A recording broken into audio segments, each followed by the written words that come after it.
Abelardo, tinha uma coisa que eu acho incrível, era a coisa de a gente, quando estava no ateliê, o primeiro contato com a arte era através de você, né? Ninguém falava em arte nessa época toda, quer dizer... Exato. Né? Assim que eu assumi a presidência da Sociedade das Modernas, que foi em 49, eu criei cursos de iniciação às artes, entendeu?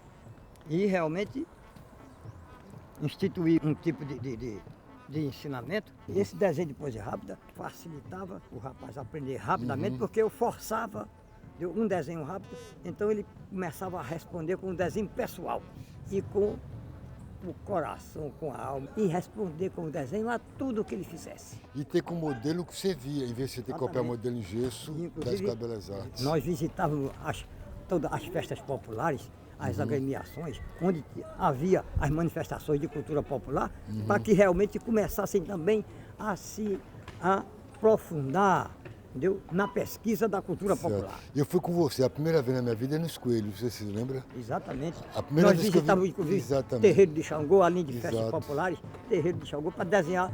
Inclusive, quando eles se manifestavam, que entravam em transe, que ficava com aquela coisa rápida, facilitava até o desenho sair mais rápido. Tem um desenho teu, daquele tempo, não assinado, que é teu. Uma série de desenhos dessa época, eu cedi para o irmão Eduardo Amorim, Certo. que fez uma visita à África e pegou meus desenhos para ilustrar o livro dele. Olha como você tem a raiz nessa cultura. De repente comecei a participar do movimento negro. Isso. Até isso você veio daí, Exatamente. dessa expulsão a coisa, né? Exatamente. E essa turma, toda essa geração de artistas que saíram do ateliê, hoje conhecidos nacionalmente. Exato. Entendeu? Claro. Como você, como o Zé Cláudio, como a Guita, Gita Samico, Chaves, o Hélio Virgulino, Samico, Gilvan Ronaldo, Samico, entendeu? E Ronaldo.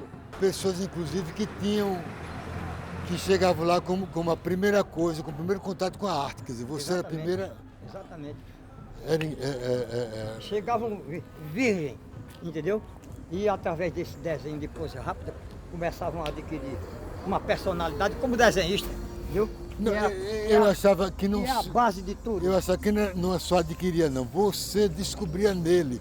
Eu me lembrei que cheguei com um pedaço de barro, você disse, rapaz, você dá para desenho. Exato. Tá entendendo como é? Exatamente. Quer dizer, que é a coisa de descobrir vocação. Naquele rapaz, né? exercício rápido que a gente fazia, a gente ia descobrindo, inclusive, a tendência pelas características do traçado. Eu nunca vi você desanimar ninguém, né? Tem um método que eu aprendi que, na verdade, nada mais é do que o teu método aplicado. Qualquer coisa, até literatura, tem que começar pelo desenho. O desenho é a primeira expressão básica de tudo. Adão, inclusive né? o seguinte, no próprio ateliê, na oficina, entendeu? Não sei se você se recorda, entendeu? Entendeu? Nós começamos a ampliar o trabalho do ateliê coletivo, que era só em arte plástica. Eu comecei a ampliar para fazer uma espécie de universidade popular. Onde tivesse não só artes plásticas, tivesse música, tivesse teatro, entendeu? E as outras manifestações culturais, entendeu? Que realmente se juntam, né?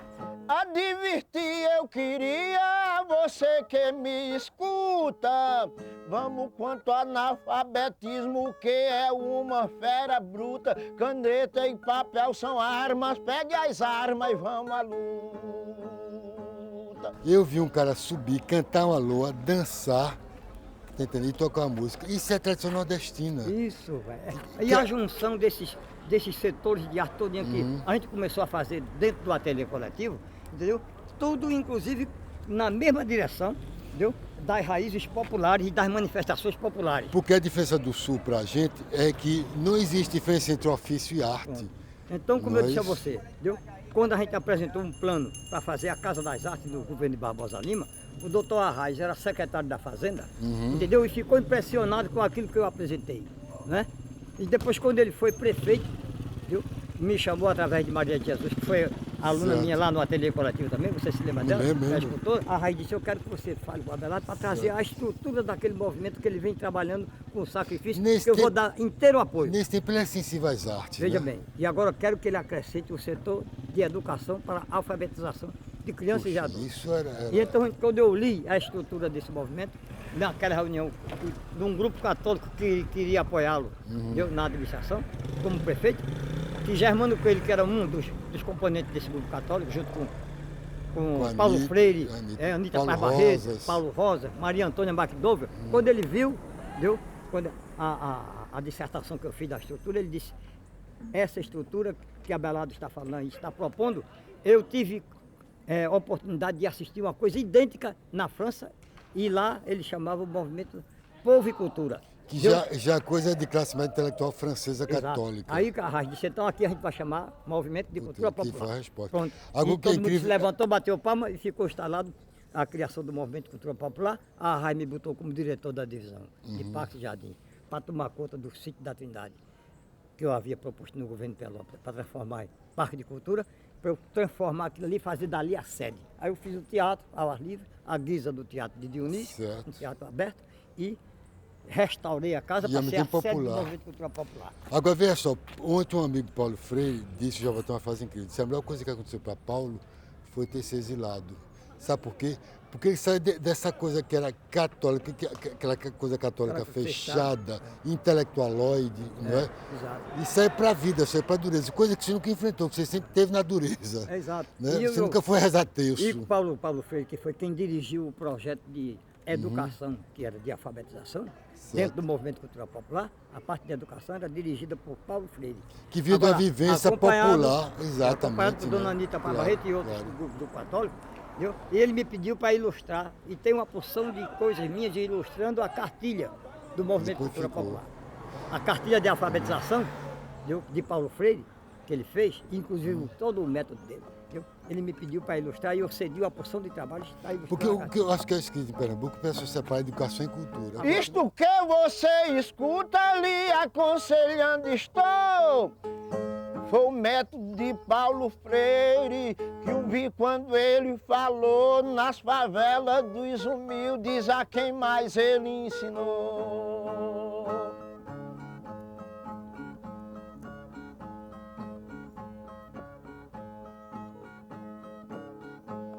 Paulo Freire, sem segredo, ensinou a rapaziada para aprender a ler fácil, para seguir na sua estrada, que a pessoa que não lê tem olhos, mas não vê nada. Agora, com aquele golpe de nojento que houve em 64, dos militares que achavam que estavam querendo defender a democracia, entendeu? E a legalidade democrática, e rasgaram a Constituição, que é a lei magra do país. Vê que contrassenso. Então acabaram com a democracia porque quiseram fechar um partido. A democracia é o funcionamento de todos os partidos, entendeu? Então vê que bandeira nojenta e mal feita. Você não sabe uma coisa engraçada. Eu estava em Olinda, com o diretor de turismo, chegou um coronel com a cartilha dizendo assim, repare como isso aqui é um manual de guerrilha, porque MCP, aqui tem a foice e o martelo. Eu disse, coronel, o senhor tem uma imaginação. Inclusive o seguinte, quando estávamos presos todos, aí chegou o coronel Ibiapina, estávamos todos presos aí no HGE, no Hospital do Exército. Então ele chegou comandando uma tropa grande, uns 20 mais ou menos, entre coronéis, capitães, e ele disse então, quem for Abelardo da hora aí, dê um passo à frente. Aí eu já tinha sido escoteiro, aí fiz um pouco de safadeza, fiz assim, né? Juntei os pés assim, fiquei em posição de sentido na frente dele. Aí ele olhou para os outros assim, como quem já está querendo fazer gozação com a gente, entendeu? Olhou para os outros assim, como quem estava dizendo isso, né? Aí começou a me fazer perguntas e eu a responder. Daqui a pouco ele sai, disse, pode se recolher ao xadrez. Aí eu voltei para o xadrez, ele deu meu voto e foi embora, e, enquanto eu ia para o xadrez. Quando eu entrei no xadrez, Milton Coelho da Graça, jornalista que estava preso comigo, aí me deu um abraço assim, chega me suspendeu pelas pernas, entendeu? Pela resposta que eu tinha dado. Ele me perguntava e eu respondia, né? Então, eu gostei, rapaz, da resposta que você deu, da maneira como você respondeu a ele. Quem é Abelardo da hora? Exato. Mas tinha muita gente, tinha mais de 50 pessoas presas. Paulo Cavalcante. Todo mundo que estava do começo preso ali estava tudo lá. Né? Mas ele me chamou porque eu era representante da direção do partido no governo municipal. Foi por isso que ele me chamou. Tinha honra de chefe de Estado. Exato. A situação do golpe militar de 64, deu, bem, a Arraes foi eleita, assumiu essa coisa toda. Então, quando foi em março de 64, ele foi eleito em fim de 63, né? Mas veja, ele não tinha feito nem 6 meses de governo ainda, estava no começo do governo, né? Então, o golpe militar de março, veio com uma bandeira cínica, de defesa da legalidade democrática, né? Contra o comunismo, pela legalidade democrática, como se realmente isso pudesse se coincidir, essa coisa. Legalidade democrática é a convivência de todos os partidos. Então, se você elimina qualquer um, não é mais legalidade democrática. Então, eles queriam legalidade democrática, retirando do cenário político brasileiro, pelo menos aqui no Nordeste, o partido mais forte, que era o Partido Comunista, né? Que elegeu o governador, elegeu o prefeito da cidade do Recife. Elegeu o prefeito da cidade do Recife, quer dizer, o governador da cidade do Recife, a capital do estado de Pernambuco, e elegeu o governador do estado de Pernambuco, que inclusive sempre se manifestou na dianteira política. Desde o tempo do Império, com Frei Caneca e o Tifes pernambucano. Teve o nome de Leão do Norte. Entendeu? Exatamente. E não é por acaso que tem esse título esse apelido de Leão do Norte. É porque é Leão do Norte mesmo. Eu fui preso, eu fiquei preso durante 1 ano. Né? E depois que eu fui solto, eu fui para São Paulo e o professor Bardi com Dona Lina me colocaram na TV Tupi de manhã para fazer cenário na TV Tupi e à tarde na instalação do Museu Lazar Segal, lá em Vila Mariana. Aliás, na TV Tupi, eu comecei a assinar meus cenários como Abelardo Germano, para o da hora não aparecer, para não chamar a atenção muito dos milicos, entendeu? E depois então, depois de 1 ano eu comecei a assinar meu nome dele. Compadre, eu estou sem um trocado. Fica para a próxima vez, tá? Tá feio? A gente está sem tostão, compadre, tá? Da próxima vez você não escapa. Nem forte, bicho, ainda não fuma. Tá russo. É o seguinte, o fato de a gente aprender a desenhar na rua também leva a você uma visão da tua sociedade, da tua cidade e da tua política. Na rua você vê o contraste do cara pedindo dinheiro. Você saía daquela coisa de ateliê fechado, né, como diria a Anísio Suassuna nos bons tempos, que agora degringolou, né, ficou uma pessoa fascistoide, que todo artista parece uma águia doente no ateliê. Eu achava que a gente nunca teve essa síndrome. Eu estava na rua, na rua vendo lavadeira. E na Ribeira foi isso que começo, né? Quer dizer, lavadeira, parece que onde é que a gente tinha aprendido? Nos locais de trabalho, nas festas populares, era isso, esse local que eu levava vocês para a gente desenhar. Exatamente. Vocês lembram de Paulo Mendes de Almeida, que foi um crítico e inventor da Bienal? Uma vez disse, olha, Abelardo é o maior escultor brasileiro. Tome nota disso. E Bardi também. Era um velho incrível, ele tomava Aliás, eu tenho uma peça no Instituto Lina Boni e Pietro Maria Bardi, que é exatamente uma peça que eu dei para o professor Bardi, que ele era louco por ela, entendeu? Ele dizia muitas vezes a Renato, isso aqui é o maior escultor brasileiro. Essa peça aqui, a fome e o brado, a fome está representada por essa família de famintos que está aqui, entendeu? Esquálida, né? E o brado, esse protesto através dessa mão levantada. E essa peça, que é de 1947, foi a peça principal da minha primeira exposição de escultura em 1948. Ela estava logo de frente.